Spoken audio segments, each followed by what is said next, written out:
হায় কপাল আমার, এবারও ফসল ভালো হলো না। কি যে করি, এইদিকে মোড়লের কাছে কত টাকা ধার রয়ে গেল। এবার কি যে করব আমি। এ কি গো চাষি ভাইয়া, তুমি এখানে কি করছো? কি আর করব বলো, নিজের পোড়া কপাল দেখছি বসে বসে। এবারও ফসল ভালো হলো না। আরে রাখো তোমার ফসল, আরে তোমার বউটা কি মরে গেল নাকি বাঁচলো সেটা দেখো গিয়ে। কি কি বলছো তুমি? কি হয়েছে? আরে কলতলায় নাকি গিয়েছিল জল আনতে, ওপর থেকে গাছের একটা ডাল ভেঙে মাথায় পড়লো। এরপর থেকে শুনলাম নাকি জান নিয়ে টানাটানি গো। তুমি তাড়াতাড়ি যাও বাড়ি। আমার কি সর্বনাশ হলো গো। যাই, আমি বাড়ি যাই।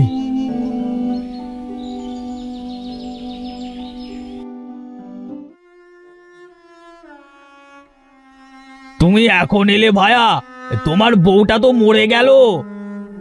কি বলছো গো তোমরা? ও গিন্নি, গিন্নি, তোমার কি হলো গো গিন্নি? কি করে হয়ে গেল?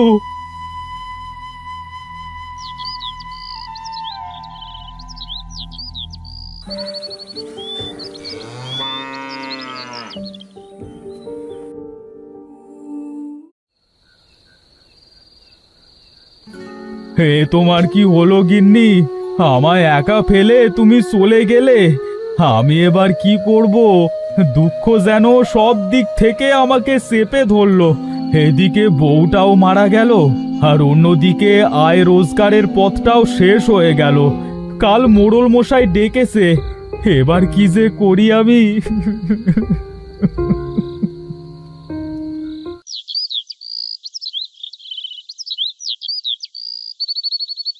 কি যে হবে, আগের দুবারের ধার শোধ করা বাকি, তার উপর ফসলের কোনো উন্নতি নেই।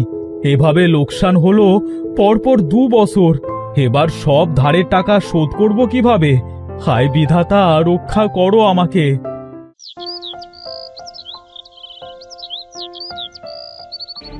হুজুর, আপনি আজ এত রেগে আছেন কেন? আরে বলিস না, ওই চাষি বেটাকে দুবার টাকা দিলাম, শোধই দিল না। এর মাঝে আবার বউটাও মরলো। এবার কি আর টাকা দিবে? হ্যাঁ, এই টাকা না দিলে আর কি হবে? আপনি সব জমি দখল করে নেবেন না হয়? দেখ না, শুধু জমি কেন, ওকে ভিটে মাটি সব সারা করে দেব, বুঝলে? ও মা, সে কিভাবে মোড়ল মশাই? আরে দেখি না, আসুক আগে বেটা, আমার সব বুদ্ধি করাই আছে।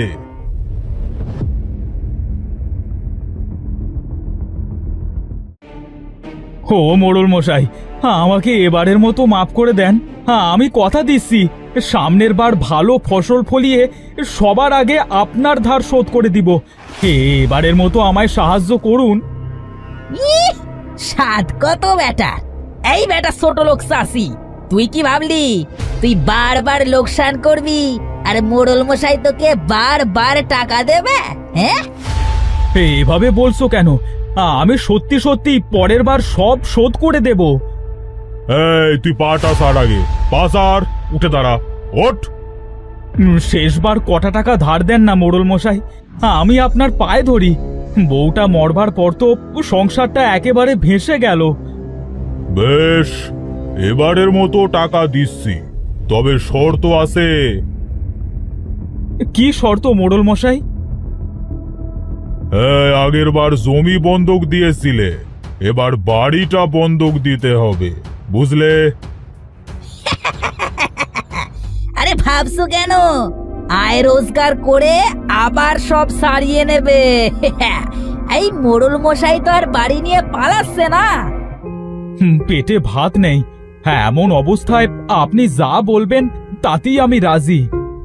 এই শোনো, তুমি বরং একটা বিয়ে করো, বুঝলে চাষি? তবে যদি কপাল ফেরে আর কি। আরেকটা বিয়ে? আরে শোনোনি, স্ত্রী লোকের ভাগ্যের জোরে পুরুষ মানুষ বড়লোক হয়, শোনোনি? বেশ, তবে ভেবে দেখি মোড়ল মশাই।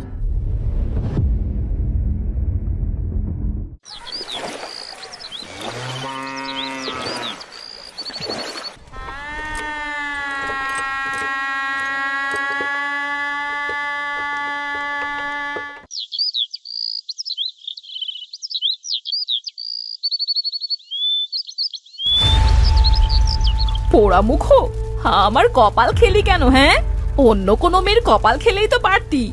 আমায় ছুটিয়ে এনে ভালো একটা শাড়ি দেয়া তো দূরের কথা, দুবেলা দুমুঠো খেতেও দিতে পারিস না। আলু সেদ্ধ ভাত দিয়ে আর কদিন পেট চালাবো শুনি?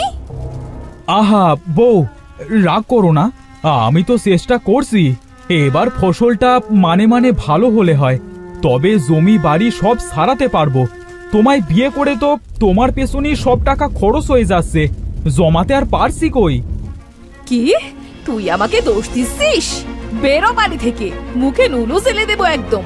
বেরো তুই, আজ তোর বাড়িতে খাওয়া বন্ধ। যদি টাকা জমানোর এত ইচ্ছে হয় তো খাওয়া বন্ধ করে দে, শুধু বাক্কি সারি আর বসে বসে গিলবি। বেশ, খাবো না আমি, তুমি একাই খাও। আমি বাড়ি ছেড়ে চলে যাচ্ছি। হ্যাঁ তাই যা, বাড়ি জমি সব সারা করে রাস্তায় নামানোর জন্য এনেছিস আমায়। ভালো হয়েছে আগের বউ মরেছে, না হলে সেই সব সহ্য করতো। আমার আগের বউটাই লক্ষ্মী ছিল, তোমার মতো এত বজ্জাত ছিল না। যা হতো ভাগা, আজ বাড়ি ফিরলে সাপটার বাড়ি কপালে জুটবে, তখন কোন চুলোয় চাষ দেখবো ক্ষণ।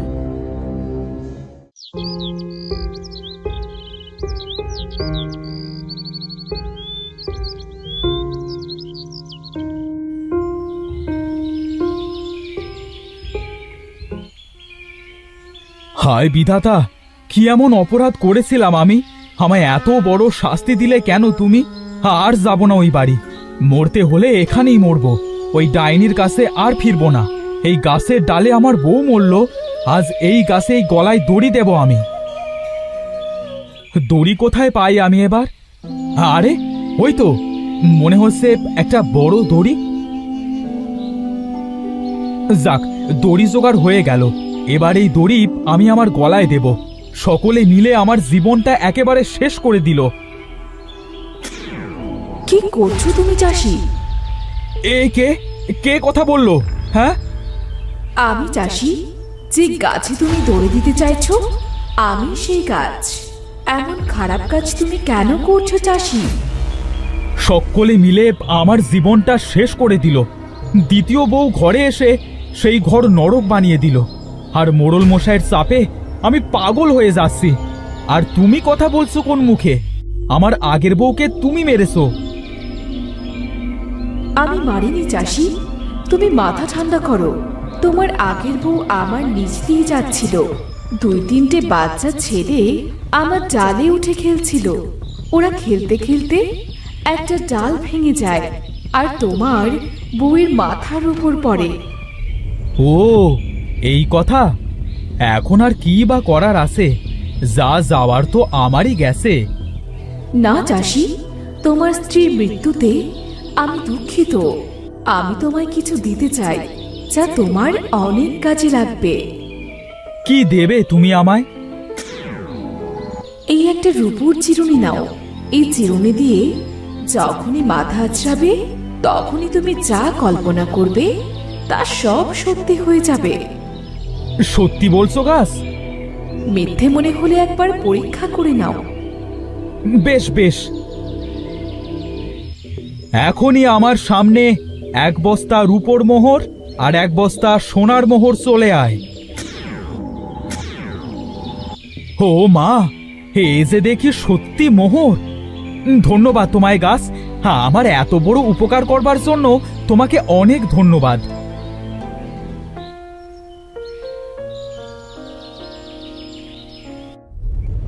হতসারা মিনসে, তুই আবার এলি?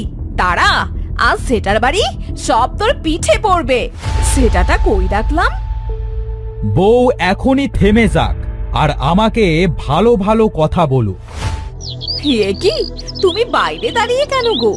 এসো এসো, ভেতরে এসো, তোমার জল দিচ্ছি। আহারে, সারাদিন কাজ করে কতই না থকল যায় তোমার। এই বস্তা দুটোই কি গো? এই দেখো, এই বস্তা দুটোয় তোমার জন্য সোনা আর রূপো আছে গো। ও মা, তুমি কত ভালো গো। সবই এই আজব চিরুনির কামাল। ধন্যবাদ তোমায় গাছ বন্ধু।